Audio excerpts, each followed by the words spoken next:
এ পর্বে আমরা নির্দিষ্ট যোগাযোগকরণ সম্পর্কে কিছু তথ্য জেনে নেব।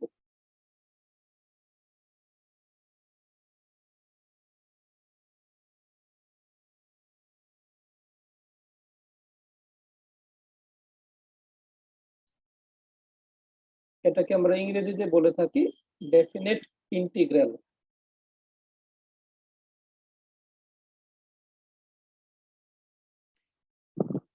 তো লক্ষ্য করি আমরা ধরে নিচ্ছি এই যে স্মল এফএক্স, এই ফাংশনটাকে ইন্টিগ্রেট করলে আমরা ক্যাপিটাল এফএক্স পাবো। ওকে, তাহলে চিন্তা করো এই যে ক্যাপিটাল এফএক্স বললাম, এটার মানে কি দাঁড়াচ্ছে? এটার অনির্দিষ্ট যোগজ ধরে নিলাম যে স্মল এফএক্স ফাংশনটার অনির্দিষ্ট যোগজ হলো ক্যাপিটাল এফএক্স। তাহলে এটাকে আমরা এইভাবে লিখতে পারি ইন্টিগ্রেশন অফ এফএক্স ডিএক্স। এখন মনে করো তুমি এক্স এর মান এ থেকে বি তে তুমি সরালে, ট্রান্সফার করলে। কেমন? আমরা কিন্তু এটাও জানি যে ইন্টিগ্রেশন কি করে, একটা কার্ভের নিচে যতটুকু এরিয়া থাকে সেটা ডিফাইন করে, তাই না? ধরো একটা কার্ভ নিলাম আমরা এরকমের, এখন বললাম যে এই কার্ভের আমরা এটার মান হলো এক্স ইকুয়াল টু এ, এখানে এক্স এর মান এ আর এখানে ধরো এক্স এর মান বি, এই পর্যন্ত আমরা এরিয়া জানতে চাই। এক্স এর মান এ থেকে এক্স এর মান বি পর্যন্ত এই এরিয়াটুকু যদি আমরা জানতে চাই, এটাকে ডেফিনিট ইন্টিগ্রালের সাহায্যে আমরা প্রকাশ করে থাকি। বোঝা গেল? এখন দেখো তাহলে এক্স এর মান এ থেকে বি তে পরিবর্তিত হচ্ছে। এই যে পরিবর্তন, এই পরিবর্তনের ফলে এই যে ক্যাপিটাল এফএক্স, এইটার মানটা কেমন পরিবর্তিত হচ্ছে সেটাকে আমরা সচরাচর এইভাবে লিখি। দেখো বি বিন্দুতে যখন এক্স এর মান বি, তখন এই ক্যাপিটাল এফএক্স এর মান কত? F b. এরপরে এই বিন্দুতে ক্যাপিটাল এফএক্স এর মান কত? F a. দেখো টোটাল মান এই যে এই পুরোটা থেকে আগেরটা বাদ দিবা, তাহলে capital F B minus F a পাবো। এই মানটাকেই আমরা বলে থাকি এ থেকে বি সীমার মধ্যে স্মল এফএক্স এর নির্দিষ্ট যোগাযোগকরণ। আমি আবার রিপিট করছি, এক্স ইকুয়াল টু বি হলে এই ক্যাপিটাল এফএক্স এর মান দাঁড়াবে capital F of B, X equal to A হলে এটার মান দাঁড়াবে ক্যাপিটাল এফ অফ এ। তো এক্স অক্ষ বরাবর যখন আমরা ডানে যাই তখন মানগুলো বাড়তে থাকে, এটা আমরা জানি। তো এখন ক্যাপিটাল এফ বি থেকে যদি আমরা ক্যাপিটাল এফ অফ এ বিয়োগ করি, এটা দ্বারা বোঝায় এ থেকে বি বিন্দুতে এক্স এর মান পরিবর্তিত হলে এই স্মল এফএক্স এর কিরকম চেঞ্জ আসে। ওকে, তাহলে capital F B minus capital f a, এই মানটাকে আমরা বলবো এই স্মল এফএক্স এর নির্দিষ্ট যোগজীকরণ, এবং এটাকে আমরা রিপ্রেজেন্ট করব এইভাবে। দেখো capital F B minus F a is equal to a to b small f x d x. বোঝা গেল? এই প্রতীক দ্বারা আমরা এটাকে সূচিত করব। আর এই যে যেটা আমরা লিখলাম, এই সম্পর্কিত উপপাদ্যটাকে বলা হয় নির্দিষ্ট যোগজের মূল উপপাদ্য। ওকে, এটার প্রমাণও আছে। আমরা আজকে হয়তো প্রমাণে যাব না, জাস্ট এটা অ্যাপ্লাই করে কিছু সমস্যার সমাধানের চেষ্টা করব। আচ্ছা, তাহলে আমরা মনে রাখবো এইরকম যদি থাকে এটাকে আমরা কিভাবে লিখবো?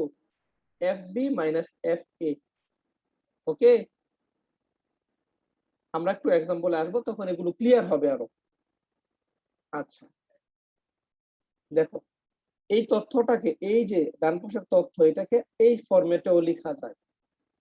কোন ফরম্যাটে? এটাকে নরমালি ধরো এ আর বি নাই, এ আর বি নাই, লিমিট দেওয়া নাই, ইনডেফিনিট ইন্টিগ্রাল। তাহলে এটাকে যদি আমরা ইন্টিগ্রেশন করি কি পাবো বলো দেখি? এই স্মল এফএক্স ইন্টিগ্রেশন করলে ক্যাপিটাল এফএক্স পাবো, তাই না? F x plus c. হ্যাঁ, তাহলে এখানে লিখবো ক্যাপিটাল এফএক্স। এটা একটা ভালো প্রশ্ন। সি কিন্তু আসবে না, ডেফিনিট ইন্টিগ্রালে সি লাগে না। কেন লাগে না একটু পরে আলোচনা নিয়ে আসছি। তাহলে এটাকে ইন্টিগ্রেট করলে আমরা পেতাম কি ক্যাপিটাল এফএক্স। এটাকে ক্যাপিটাল এফএক্স লিখবা, শুধুমাত্র লাস্টে থার্ড ব্র্যাকেট দিয়ে এইভাবে রিপ্রেজেন্ট করবা। এখানে হবে এ, এখানে হবে বি, আর এই মানটাকেই ফাইনালি আমরা এই capital F B minus F কে এই আকারে প্রকাশ করব। ওকে, মনে রাখবে এটা একটু, এই লাইনটাকে ফাইনালি এইভাবে প্রকাশ করব। অর্থাৎ দেখো উপরে কি লিখি, প্রথমে আপার লিমিট, বিটাকে আপার লিমিট বলবো, এটাকে লোয়ার লিমিট বলবো। একটা এক্সাম্পল দিই, তাহলে হয়তো বিষয়টা আরো ক্লিয়ার হবে। ধরো তোমাকে বলা হলো এরকম যে integration of sine x cos x দিয়ে করি, তাহলে বেটার হয়। হ্যাঁ, মাইনাস আসবে না, একটা ঝামেলা কমবে। cos x dx, এবং এখানে লিমিট দেওয়া লাগবে। এক্সটা কি, এখানে একটা অ্যাঙ্গেল, তাহলে লিমিটটা তুমি অ্যাঙ্গেল দিয়ে প্রকাশ করবে। ধরো অ্যাঙ্গেলটা আমি নিলাম 0 থেকে π/2, মানে 0 থেকে 90 ডিগ্রি পর্যন্ত আমরা এরিয়া কাউন্ট করব। তাহলে নরমালি তুমি চিন্তা করো, যদি লিমিট না থাকতো এর ইন্টিগ্রেশনের ফলাফলটা কি দাঁড়াতো বলো তো? sin x, তাই না? তাহলে এটাকে আমরা নরমালি ইন্টিগ্রেট করব, লিখলাম sin x, এরপরে এই থার্ড ব্র্যাকেট দিয়ে লিমিটটা বসিয়ে দেব 0 টু π/2। এখন পরে কি, এই যে sin x টা এটাই কিন্তু ক্যাপিটাল এফ এক্স, বুঝেছো? কারণ আমরা স্মল এফ এক্স নিয়েছি কাকে, cos x কে, তাহলে cos x এর ইন্টিগ্রাল ইন্টিগ্রাল কি sin x, এটা হলো ক্যাপিটাল এফ এক্স। এবার এটাকে তুমি লিখবে এইভাবে sin of π/2, মানে x এর পরিবর্তে কি বসাচ্ছ তাকাও, একবার b বসাচ্ছ, একবার a বসাচ্ছ। তাহলে এখানে b কত, π/2, একবার sin of π/2 বসাবো, মাইনাস দিয়ে আবার sin 0 বসাবো। দেখো এবার অ্যান্সার কত আসে, sin 90 ডিগ্রির মান কত, 1, sin 0 ডিগ্রির মান হলো 0। তার মানে যদি আমরা cos x এর একটা গ্রাফ আঁকি, ওকে, এই গ্রাফটা যদি ইন্টিগ্রেশন করি 0 থেকে π পর্যন্ত, তার এরিয়া আসবে 1 স্কয়ার ইউনিট। বিষয়টি কি বোঝা গেল? জি স্যার। লাবিব, আবু বকর?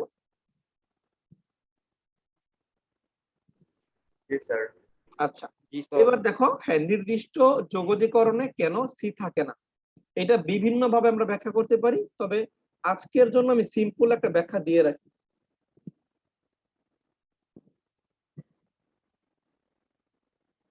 নির্দিষ্ট যোগজে সি থাকে না।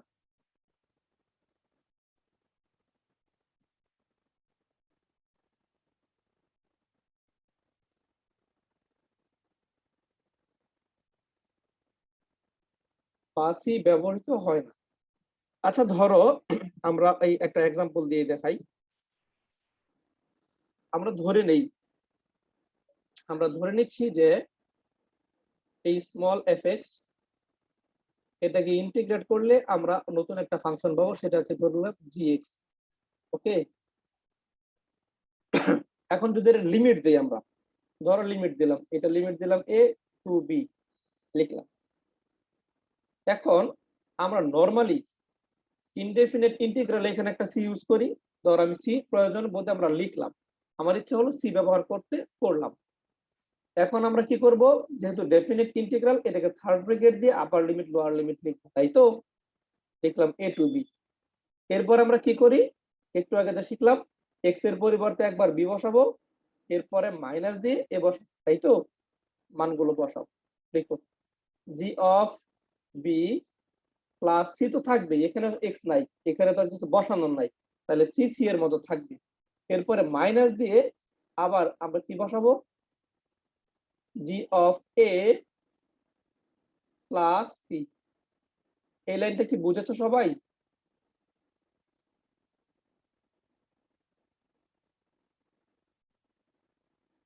এটা ক্লিয়ার কিনা একটু জানাও লাবিব।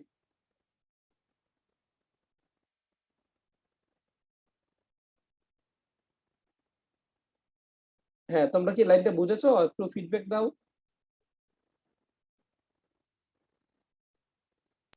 জি স্যার, বুঝেছি। ওকে ফাইন, হ্যাঁ, আমরা এবার দ্রুত আগাবো ইনশাল্লাহ। তাহলে দেখো, আমরা এখানে লিখলাম g b plus c minus, minus দ্বারা ব্র্যাকেটটা তুলে দেয় গুণ করে, জি এ মাইনাস সি। দেখো মাইনাস সি প্লাস সি কেটেই যায়, ফাইনালি তোমার শেষ পর্যন্ত ফলাফল এটাই হচ্ছে জিবি মাইনাস জি এ। এই জন্যই আমরা বলি যে এখানে ইন্টিগ্রেটিং কনস্ট্যান্ট সিটা আমরা ইউজ করব না, কারণ ওটা ইউজ করলেও শেষ পর্যন্ত কেটেই যাবে ডেফিনিট ইন্টিগ্রালের প্রপার্টি থেকে। আচ্ছা, তাহলে এখন আমরা ডেফিনিট ইন্টিগ্রাল সম্পর্কে বেসিক আইডিয়া লাভ করলাম। এখন কিভাবে ক্যালকুলেশন গুলো করব সেটা সিম্পলি আমি একটু তিনটা ধাপে বলবো। প্রথম ধাপ কি? প্রথম ধাপ হচ্ছে তুমি মনে মনে এ আর বি নাই এটা চিন্তা করবা, আপার লিমিট লোয়ার লিমিট নাই, অর্থাৎ তুমি এই ইন্টিগ্রালটাকে ইনডেফিনিট ইন্টিগ্রাল চিন্তা করবা, যেটা আমরা 10.5 পর্যন্ত শিখেছি বিভিন্ন কৌশল। ওকে, সেই কৌশল অবলম্বন করে সেকেন্ড ধাপে এটাকে তুমি ইন্টিগ্রেট করে ফেলবা। ইন্টিগ্রেট করে ফেললা, আর থার্ডলি তুমি যখন ইন্টিগ্রেট করবা এই ভ্যালুটা বসাই দিবা ফাইনালি, আর কিছুই না, ভ্যালুটা বসায়া বিয়োগ করবা। এতটুকুই, তিনটা ধাপে তুমি ইন্টিগ্রেট করতে পারো। আচ্ছা, আমরা কিছু এক্সাম্পল দেখি তোমাদের মেন বই থেকে। দেখো আমার বইয়ে 293 পৃষ্ঠা, এখানে একটা মোটামুটি বেশ বড় সড় একটা ইন্টিগ্রেশন দেখা যাচ্ছে, সেটা নিয়ে আমরা একটু কাজ করি। দেখো একটা এক্সাম্পল আছে 293 পৃষ্ঠা, তোমাদের সাথে মিলবে কিনা জানি না। এই বইয়ে 293 পৃষ্ঠা এক্সাম্পল 3 লিখি আমি, integration of tan inverse x whole square, দেখো whole square divided by 1 plus x square over sir উদাহরণ দিয়ে আছে 0 to 1 dx। দেখো এটাকে আমরা ইন্টিগ্রেট করব। এখন তোমার প্রথম ধাপে কাজ হলো 0 আর 1 এর চিন্তা বাদ দিয়ে ভিতরেরটাকে নরমাল ইন্টিগ্রেট করা। এখন এটাকে ইন্টিগ্রেট করার জন্য আমরা 10.5 পর্যন্ত বিভিন্ন কৌশল শিখেছি। এবার তোমরা আমাকে বলো এখানে কোন কৌশল অবলম্বন করা উচিত, কি করবো বলো একটু। স্যার tan ইনভার্স x কে z ধরো স্যার। আচ্ছা আচ্ছা, ধরলাম, আমি রাফলি করছি, বিস্তারিত দেখাবো না। ধরো z ধরলাম, z is equal to tan inverse x। Abu Bakr বলো এরপর কি করা উচিত। ডিফারেন্সিয়েশন হ্যাঁ, করব। তাহলে আমরা লিখবো একবারে dz is equal to 1 by 1 plus x square, এখানে dx দিয়ে দিলাম। ওকে, লিখলাম। তার মানে আমরা কিন্তু এবার সাবস্টিটিউটটা করতে পারছি। সাবস্টিটিউট করি, তবে এইখানে মজার একটা বিষয় আছে। মজার বিষয়টা কি, এই যে তুমি লিমিট নিয়েছ, লিমিট যে আছে এই লিমিটটা কিন্তু এবার চেঞ্জ করতে হবে। দেখো আমরা ইনডেফিনিট ইন্টিগ্রালে কি করতাম, নরমালি ধরো 0 আর 1 নাই মনে করো, হ্যাঁ বোঝাই আগে বিষয়টা, আমরা এটাকে এইভাবে লিখতাম। দেখো এটাকে লিখতাম এরকম জেড স্কয়ার বাই ও জেড স্কয়ার, আর এই পুরো মানটা কত ডিজেড, এখানে লিখতাম ডিজেড, তাই না, ইন্টিগ্রেশন থাকতো। ফাইনালি এটার অ্যান্সার হতো z cube by 3 plus c. এরপর কি করতাম, জেড এর মানটা আবার tan ইনভার্স লিখে দিতাম, তাই তো, এটাই তো জি করতাম। স্যার। কিন্তু ডেফিনিট ইন্টিগ্রালে এই জেড এর মানটাকে আর ঘুরিয়ে তোমার tan ইনভার্স x এ আনার প্রয়োজন নাই। বোঝা গেল, এটাকে ফাইনালি আর x এর পদে রূপান্তর করা লাগবে না, কিন্তু কি করতে হবে, লিমিটটাকে বসাতে হবে। কিভাবে আমি দেখাচ্ছি। ধরো এখানে আছে 0 to 1, এইটুকু এখন মুছে দিই। এখন লিমিট আমরা এইভাবে বসাবো। এখানে দেখো ডান পাশে দেখাই, সীমাটা অনেকে বক্স করে বসায়, হ্যাঁ এই বক্স করেও বসানো যায়, বাংলা কথায় লিখেও বসানো যায়। আমি বক্সটা দেখাই দিয়ে আগে কিভাবে ক্যালকুলেট করছি। এখানে দুইটা চলক, প্রথমে চলক কি ছিল তোমার x, পরের চলক কি হয়ে গেল z, তাহলে x চলক লিখো, এখানে z লিখো। দেখো x এর দুইটা মান, একটা 0 একটা 1, এখানে লিখে ফেলো 0 আর 1। এবার চিন্তা করো x এর মান যদি 0 হয় z এর মান কত আসে, z এর মান হয় এরকম tan ইনভার্স 0। তুমি চাইলে ক্যালকুলেটরের সাহায্য নিতে পারো। tan ইনভার্স 0 এর মান কত বলো, 0। তার মানে z এর মান পাচ্ছ তুমি 0, x এর মান যখন 0 z এর মানও 0। ওকে, পেলাম। এবার দেখো যখন তুমি x এর মান 1 বসাবে তখন z কি দাঁড়াচ্ছে, tan ইনভার্স 1। tan ইনভার্স 1 এটার মান কত বলো, কত ডিগ্রির মান আসবে, পাই বাই 4, 45, তাই না। তাহলে x এর মান যখন 1, z এর মান তখন কি পাচ্ছি আমরা, পাই বাই 4। বুঝতে পারলাম, এইভাবে আমরা লিখতে পারি। আবার অনেকেই ভাবে লিখি, সীমাটাকে বাংলায় লিখি যে যখন x is equal to 0, তখন এই ক্যালকুলেশনটুকু তোমার দেখানোর দরকার নাই, ওকে, জাস্ট লিখে দিবা কি আসে। তখন z is equal to 0, আবার এইভাবে লিখে যে যখন x is equal to 1, তখন z is equal to pi by 4, ওকে। এইভাবেও লেখা যায়, কিন্তু দুইভাবেই লেখা যাবে। আর এইভাবে লিখলে এখানে লিখে দিবা যে সীমা, মানে তুমি লিমিট চেঞ্জ করতেছো। এখন এখানে মজার কিছু ফ্যাক্ট আমি বলি সামনে এগোনোর আগে। প্রথমে যখন ইন্টিগ্রেশনটা লিখেছি, তোমরা হয়তো ভেবেছো কিনা জানি না, যে এখানে কিন্তু আমরা ডিগ্রি ব্যবহার করি নাই, লিমিটে অ্যাঙ্গেল ইউজ করি নাই, আমরা 0 1 নরমাল নাম্বার ইউজ করছি, তাই না? কিন্তু তুমি বলতে পারো স্যার এখানে তো tan ছিল, মানে ত্রিকোণমিতিক ফাংশন, তাহলে এখানে কেন অ্যাঙ্গেল নিলাম না? এখানে কিন্তু ত্রিকোণমিতিক ফাংশন না, Inverse এর ইনভার্স, ভিতরে তো হ্যাঁ বাদ এক্স্যাক্টলি ইনভার্স ত্রিকোণমিতিক ফাংশন ছিল, তাই না? আর ইনভার্স ত্রিকোণমিতিক ফাংশন কি নির্দেশ করে? একটা মান নির্দেশ করে, মনে রাখবা। ত্রিকোণমিতিক ফাংশন নরমালি কি নির্দেশ করে? একটা মান। আর ইনভার্স ত্রিকোণমিতিক ফাংশনে যে x থাকে, এটা দ্বারা কি বোঝায়? এটা দ্বারা মান বোঝায়। যেমন ধরো আমরা এইভাবে লিখতে পারি, ধরো sin 90 ডিগ্রির মান কত? 1। তাহলে আমরা এইভাবে লিখতে পারি যে sin ইনভার্স 1, এটার মান হবে 90 ডিগ্রি, তাই না? তাহলে দেখো ইনভার্স ফাংশনের মধ্যে যে আর্গুমেন্ট থাকে, এটা কি? এটা হয় একটা ভ্যালু, আর এটার আউটপুটটা আসে অ্যাঙ্গেল দিয়ে, তাই না? আর যখন ত্রিকোণমিতিক অনুপাত নেই, তখন এটার আর্গুমেন্ট, মানে এটার মধ্যে ইনপুট থাকে কি? ডিগ্রি দিয়ে, অ্যাঙ্গেলে আউটপুটটা আসে ভ্যালু দিয়ে, মান আসে, তাই তো? বোঝা গেল? এবার দেখো সীমার দিকে যদি তুমি তাকাও, সীমার দিকে তাকাও, হ্যাঁ, কোনো মেয়ের দিকে না, সীমার দিকে তাকাও।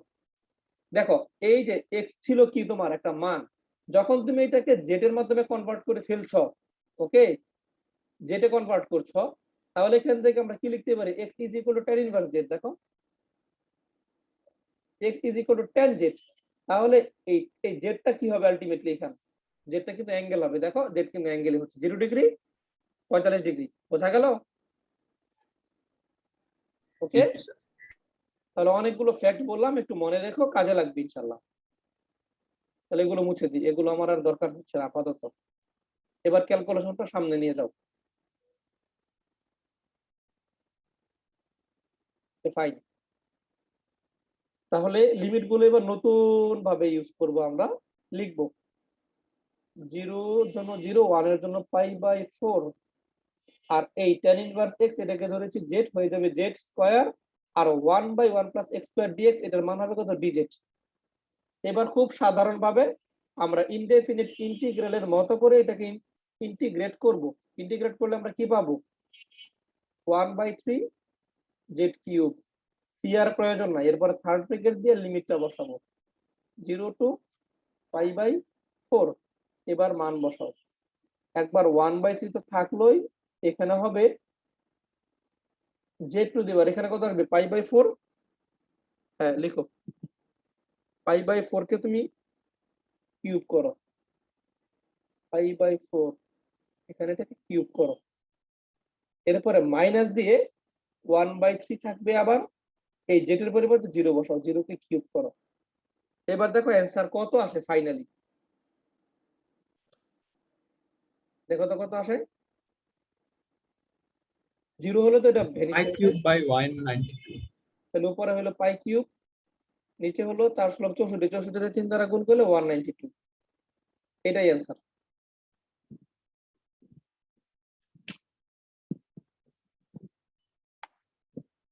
বিষয়টা কি বোঝা গেল?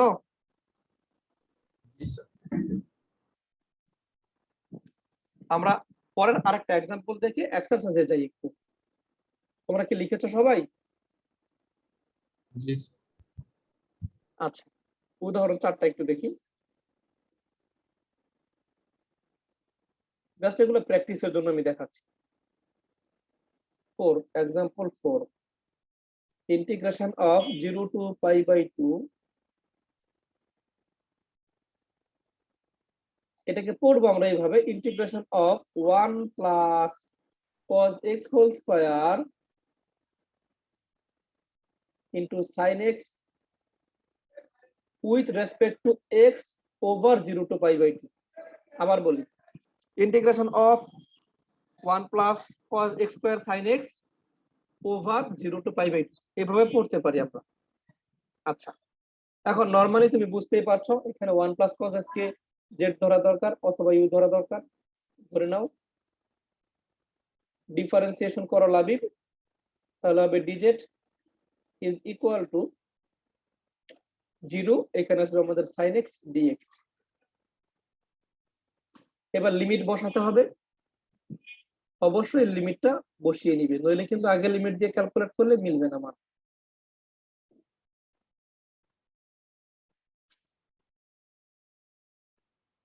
এবার ভালো করে বোঝো, তুমি যখন cos এর মান বের করবা, cos এর মানটা কিন্তু একটা ইনভার্স, x এর মানটা ইনভার্স ফাংশন হবে, তাই না? এটা কিন্তু আউটপুট হবে ইনভার্স ফাংশনের আর মাইনাস sin x dx হবে স্যার। আচ্ছা হ্যাঁ, মাইনাস না, তাহলে মাইনাস দিলাম। এই মাইনাসটাকে আমরা প্রয়োজনে পরবর্তীতে ব্যালেন্স করে নেব, সমস্যা নেই। দেখো লিখি, তাহলে এখানে x আছে, যেটা আছে x এর মান 0 থেকে পাই বাই 2 আমরা লিখে ফেলি। এবার তাকাও তো, x এর মান যখন 0 তখন z এর মান কত আসে? দেখো z এর মান আসে 2, কারণ cos 0 এর মান 1, 1 প্লাস 1 মানে 2। আবার যখন x এর মান পাই বাই 2, cos 90 ডিগ্রির মান কত? 0, তখন z এর মান আসে 1। ওকে, তাহলে পরবর্তীতে ইন্টিগ্রেশন হয়ে যাবে 2 টু 1। আমরা লিখি ইজ ইকুয়াল টু, এখানে একটা মাইনাস আনা প্রয়োজন, তাই না? তো মনে মনে আমি এটাকে সংক্ষেপ করার জন্য এভাবে চিন্তা করছি। দেখো এইখানে একটা মাইনাস দিয়ে দিলাম, মনে করো পরের লাইনে আর কি, হ্যাঁ শর্ট করছি একটু, এইভাবে চিন্তা করো তুমি। এখন ভ্যালু গুলো বসাও, ইন্টিগ্রেশন অফ, এখানে হবে 2 টু 1, এরপরে আমরা কি পাচ্ছি? 1 প্লাস cos x হলো z, এখানে হয়ে যাবে z square minus sin x dx হলো dz, ঠিক আগের মতোই। মাইনাস, এটার ফলাফল পাবো আমরা z cube by 3, third bracket দিয়ে ভ্যালুটা লিখো 2 টু 1। এই মাইনাসটা থাকলো, সবার আগে মাইনাসটা দিয়ে তুমি যেমন খুশি তেমন ক্যালকুলেশন করতে পারো, আমি সবার জন্য রেখে দিলাম। প্রথমে লিখলাম 1 বাই 3 মাইনাস, পরে লিখলাম 2 কিউব বাই 3। এবার এটা ক্যালকুলেট করে মাইনাস দা মাল্টিপ্লাই করে দিবা, অ্যানসার।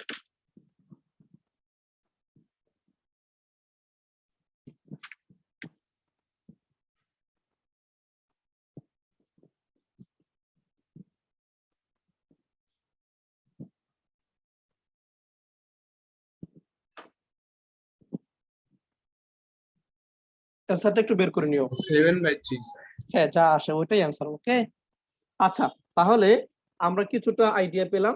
এখন একটু অনুশীলনীতে যাও। 10.6, 10.6 এ গিয়ে একদম প্রথম দিকে কিছু ম্যাথ দেখে ফেলো, দেখে আমাকে জানাও যে এগুলো একটু করা যাবে কিনা।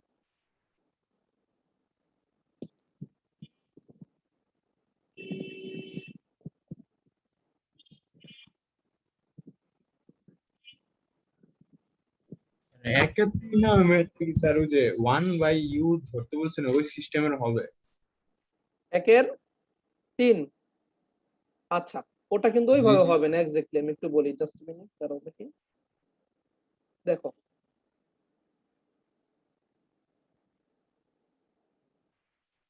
ঠিক ওইভাবে হবে না, এটাকে আমরা একটু ভেঙে নেব। ইউ বাই বি তো আর আসলে কোনো ফর্মুলা নাই ইন্টিগ্রেশনে, তাই না? দেখো তুমি এটা কিভাবে ইভালুয়েট করবো আচ্ছা, আমরা। ওই যে হ্যাঁ হ্যাঁ হ্যাঁ, 1/u ধরতে বলছেন ওইটা। ও হ্যাঁ হ্যাঁ, সেটা হয়, সেটা করতে পারো তুমি, সমস্যা নাই। এটাকে এই যে 3, যেটা 1 এর 3, এটা এক্সারসাইজ 10.6, এই যে যেটা ইন্টিগ্রেশন অফ 1 থেকে 4 পর্যন্ত হবে 2 minus x square divided by root x d x. এটা না কি স্যার, তুমি এটা না। এটা নাকি কোনটা বললা? একের 3 হলো sir dx/1 - x whole root over x square minus 2x।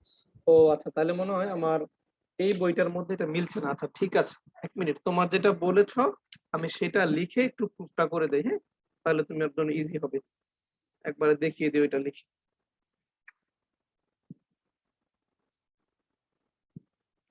ওকে, দেখো ওই আমার এটা একটু পুরনো বই তো এই জন্য মিলছে না সবগুলো। আমরা একটু লিখি, তোমার এটাই লিখি, এটা মুছে দেই। 1/3 সজীব একটু বলো প্রশ্নটা আবার, হ্যাঁ। ইন্টিগ্রেশন অফ লিমিটটা বলো, লিমিট কত? 2 থেকে 3 আচ্ছা 2 থেকে 3 লিখলাম, এরপরে sir dx by dx by x minus 1 লিখলাম x minus 1, এরপরে sir root over of x square minus 2x। আচ্ছা ওকে, এটা হলো আমাদের ফাংশন, ঠিক আছে। এখন দেখো এরকম থাকলে, হ্যাঁ আমরা কৌশলের মধ্যে এগুলো বলেছি, 1/u ধরে ক্যালকুলেট করা যায়, কোনো সমস্যা নেই, ওটা হবে।